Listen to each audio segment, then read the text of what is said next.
Добрый день, дорогие друзья! Мы купили квартиру 1,5 года назад вот с таким недооформленным камином. И время шло, я все на него смотрела, и, наконец, настал тот момент, когда у меня появилось желание его закончить. Сейчас я постепенно вам все покажу. Камин находится в зале, а здесь вот мебель такая темная, темно-коричневая. Я взяла вот такого цвета под эту мебель темно-коричневую акриловую краску и покрасила все вот отделочные реечки. Прежде чем оформлять портал, я сделала вот промежутки между кирпичами темно-темно-серые. Этот портал, конечно, я оформила как бы огнеупорными кирпичами. Сначала их полностью прокрасила такой темно-бежевой акриловой краской. Этим огнеупорным кирпичам я придала такую немного как бы прокаленность в некоторых местах. Я такие кирпичи видела, где-то потемнее, где-то посветлее. Вот у меня пару лет пролежали вот эти обрисованные камушки. Они все в одном стиле, плоские. Есть побольше, есть поменьше. Я их разложила, решила вот в отделке этого камина использовать.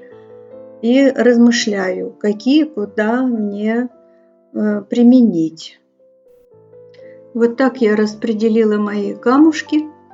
Приклеивала я горячим клеем из пистолета, чтобы было надежнее, потому что сам материал этого камина это не камень, это пенопласт, правда, хорошего качества, такой крепкий, но держаться не будет на другом клею. У меня было 3 цвета мозаики: светло-бежевая, почти белая, бирюзовая и такая изумрудная. И почему именно эти оттенки? У меня мебель бирюзовая в зале, на этих камушках бирюзовые полосочки. Ну, в общем, как-то так, чтобы гармонировало. Клеить пришлось опять на горячий клей. Представляете, каждый кусочек мозаики, капельку горячего клея мажешь и наклеиваешь. Несколько раз очень сильно обожглась. И, наконец, я приступила к оформлению платы этого камина. Площадь была не маленькая, и опять же пришлось клеить горячим клеем.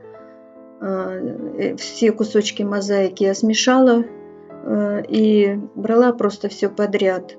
Но пришлось также на каждый кусочек капать капельку горячего клея и быстренько приклеивать. Нужно было торопиться, потому что он моментально схватывался. А саму плату я прокрасила этой же темно-коричневой акриловой краской по всему периметру. Затирку я использовала такого же темно-серого цвета, как вот между огнеупорными кирпичами. Трудность была в том, чтобы вот вокруг моих камушков аккуратненько все сделать, чтобы не испортить их, хотя они, кроме краски, они еще покрыты лаком. Это была, можно сказать, самая кропотливая работа. И в заключение я на все линии этого камина и на плата нанесла немного золотой патины. От этого он только выиграл, стал намного богаче и элегантнее.